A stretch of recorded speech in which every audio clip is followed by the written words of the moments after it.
Your transformation sent shockwaves across everyone who counted you out.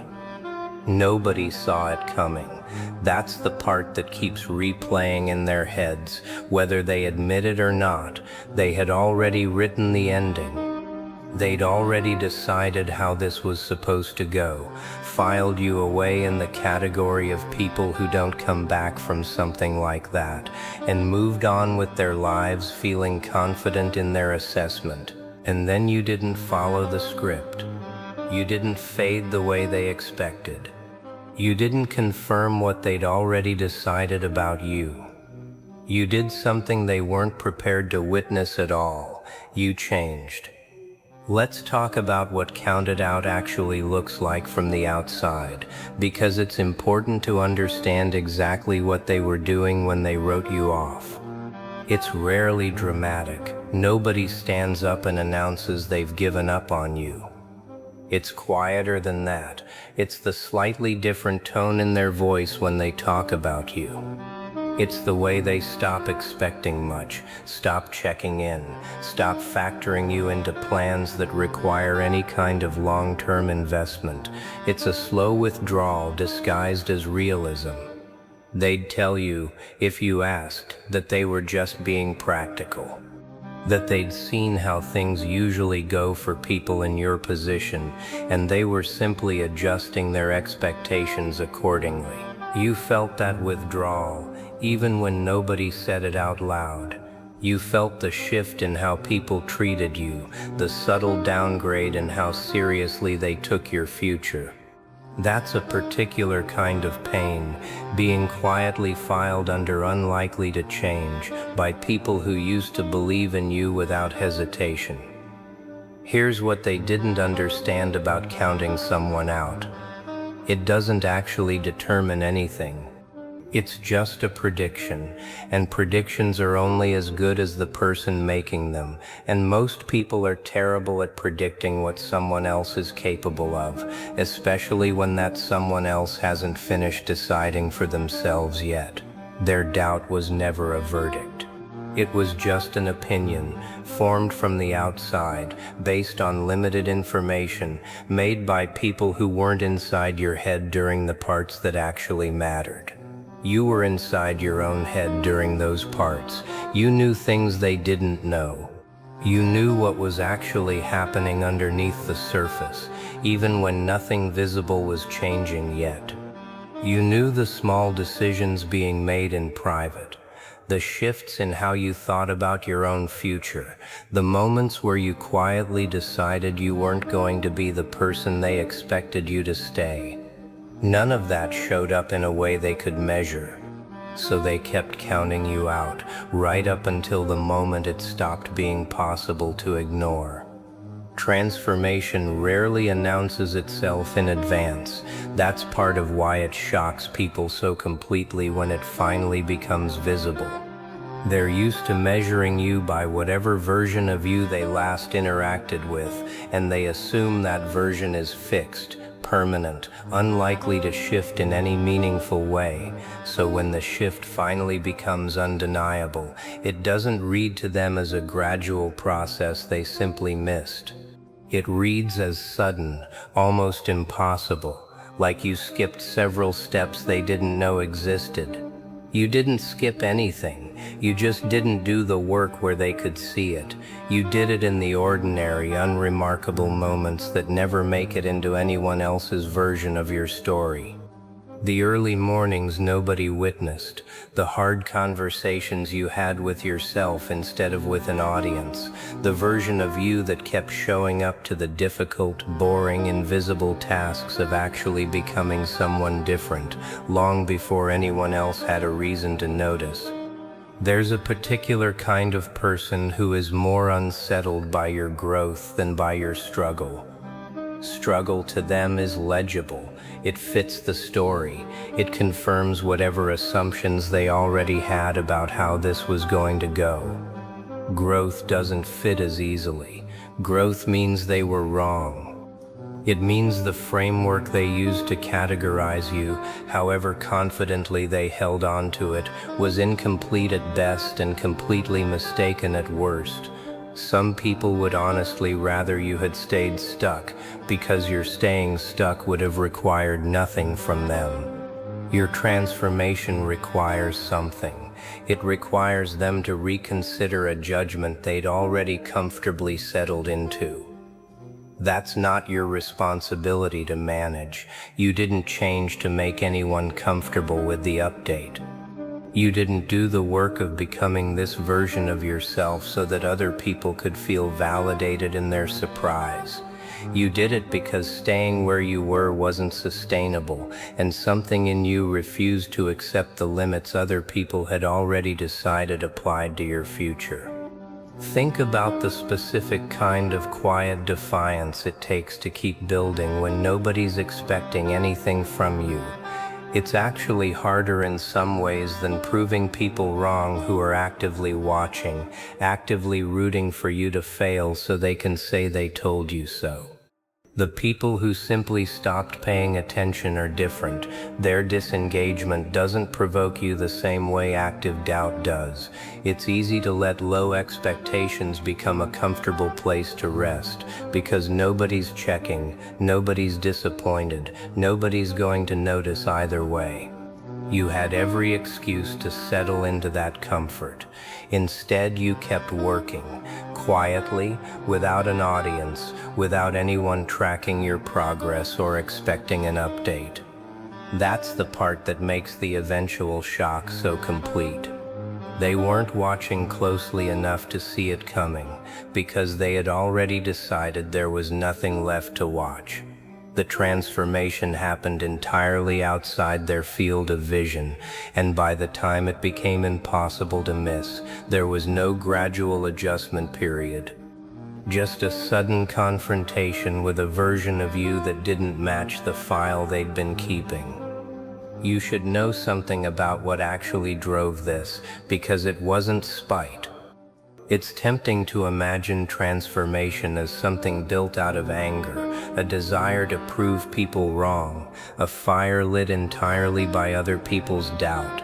Sometimes that's part of it, but if that were the whole story, it wouldn't have lasted. Spite burns fast and runs out.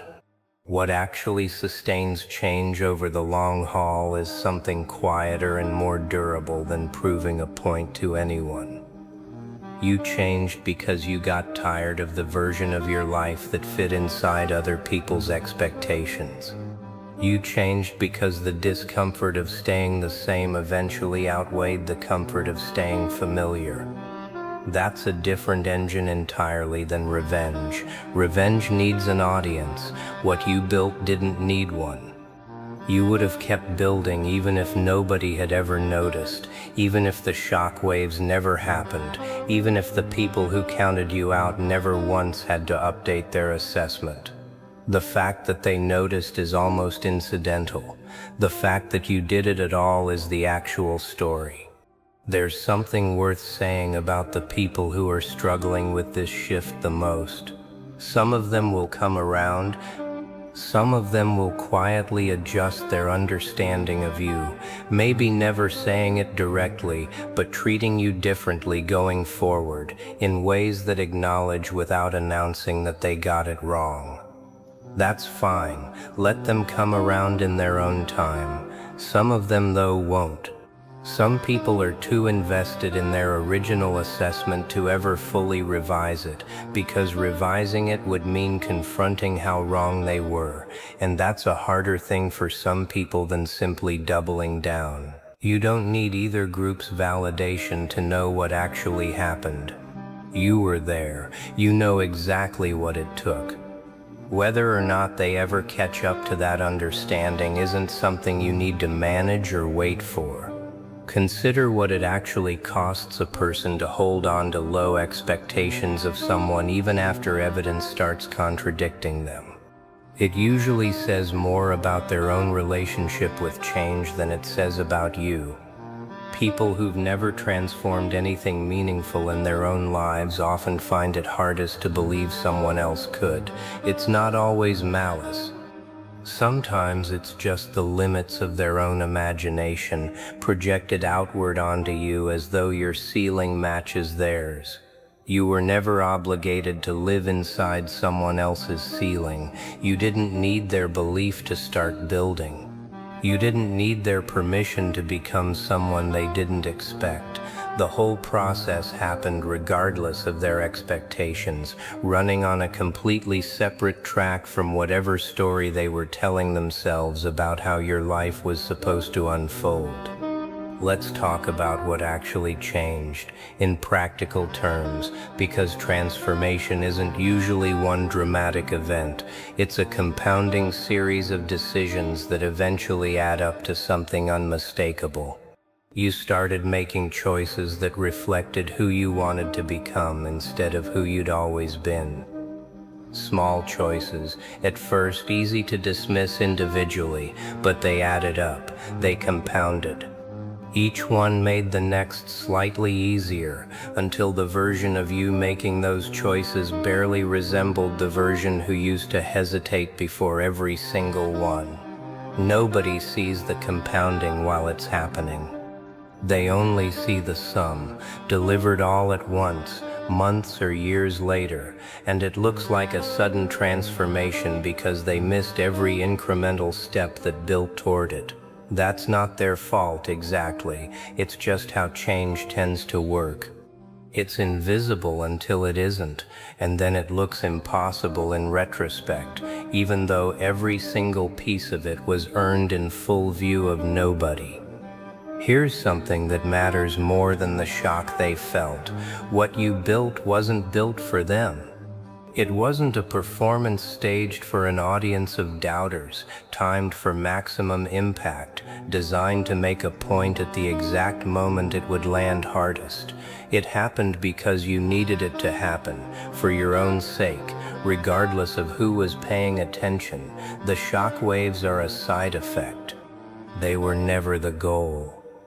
That distinction matters because it means your transformation doesn't depend on their continued surprise to stay real. Even if they eventually get used to this version of you, even if the shock wears off and this becomes simply who you are in their eyes without any more disbelief attached to it, the transformation itself doesn't lose any value. It was never contingent on their reaction in the first place. There's a quiet satisfaction in watching people recalibrate their understanding of you, but it's worth being honest that it's not the point, and it shouldn't become the point either. If you let their surprise become the fuel that keeps you going, you're still living inside their framework, still measuring your worth by their reaction instead of your own sense of what you built. The healthier version of this is simpler. You know what it took. You know what changed and why. Their shock is just confirmation of something you already understood about yourself, not the source of it. So let the shock waves ripple out however they're going to ripple. Let the people who counted you out sit with whatever discomfort comes from watching their assessment collapse in real time. You didn't do this for them, and you don't need their applause now that it's visible.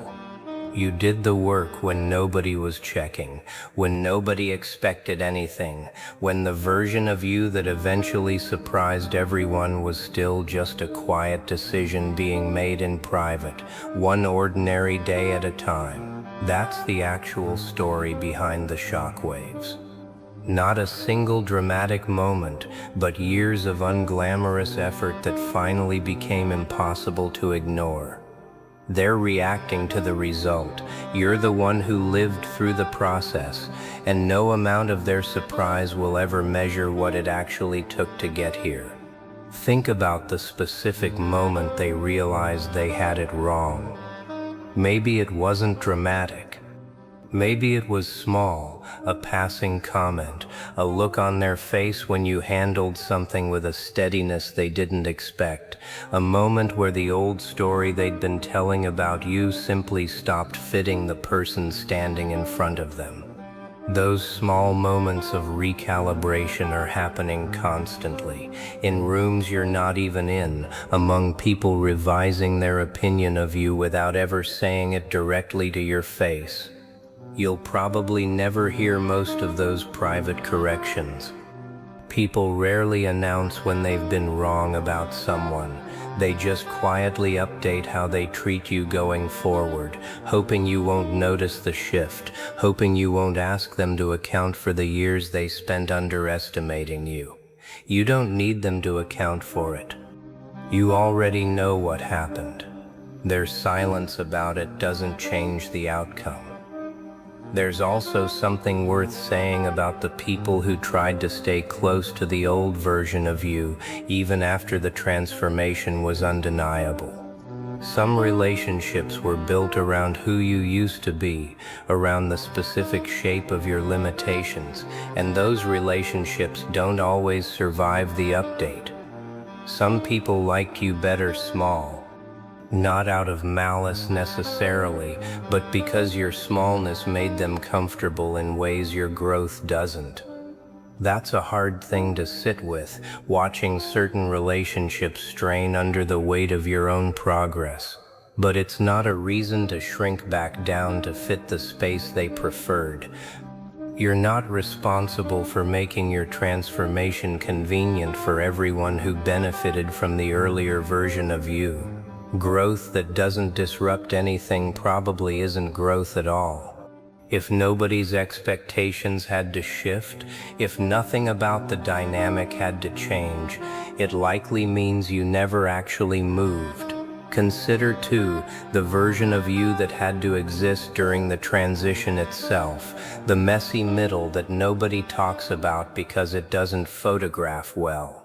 Before the shockwaves, before anyone noticed, there was a stretch of time where you were neither the old version of yourself nor the new one. Caught between identities, uncertain which decisions actually belonged to the person you were becoming, and which were just leftover habits from who you used to be.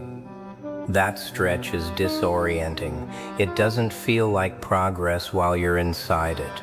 It just feels like confusion, held together by the stubborn decision to keep going anyway. You survived that middle stretch.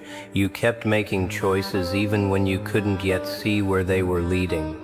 That's arguably harder than anything that came after, because at least once the transformation becomes visible, there's some external confirmation that the effort was worth it.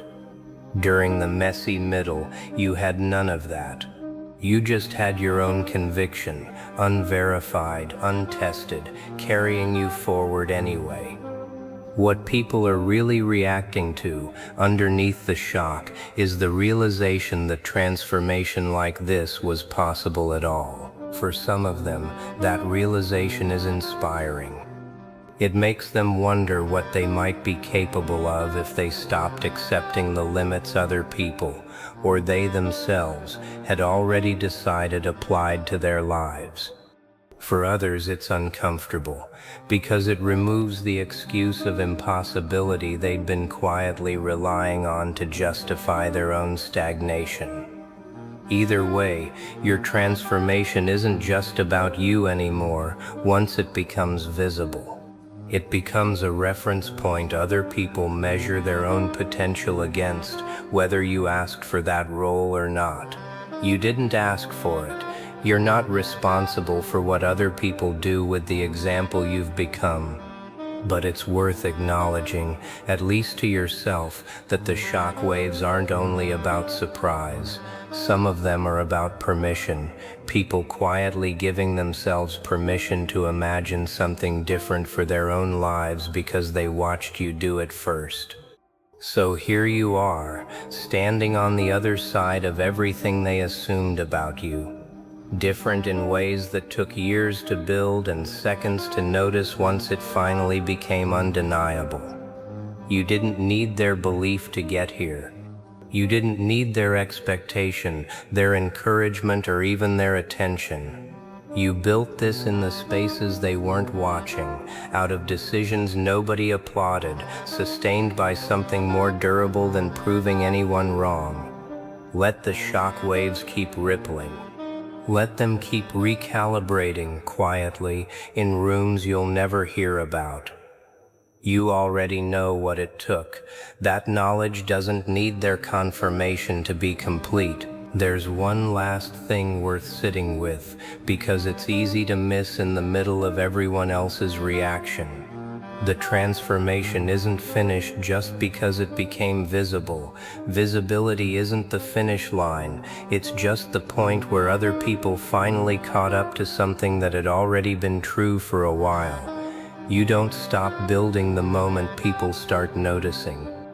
If anything, the work continues exactly the same way it did before anyone was watching, because the reason you started was never about being seen in the first place. That matters, because it protects you from a particular trap. Once people start reacting, start expressing shock, start treating you differently, it becomes tempting to perform the transformation for them instead of continuing to live it for yourself. The moment you start managing their reaction instead of your own growth, you've handed the whole project back to the same audience you built it independently of. Don't hand it back. Keep building the way you were building before anyone noticed, because that version of the process was the real one. You'll keep changing. Whoever you are now isn't the final version either, and that's fine.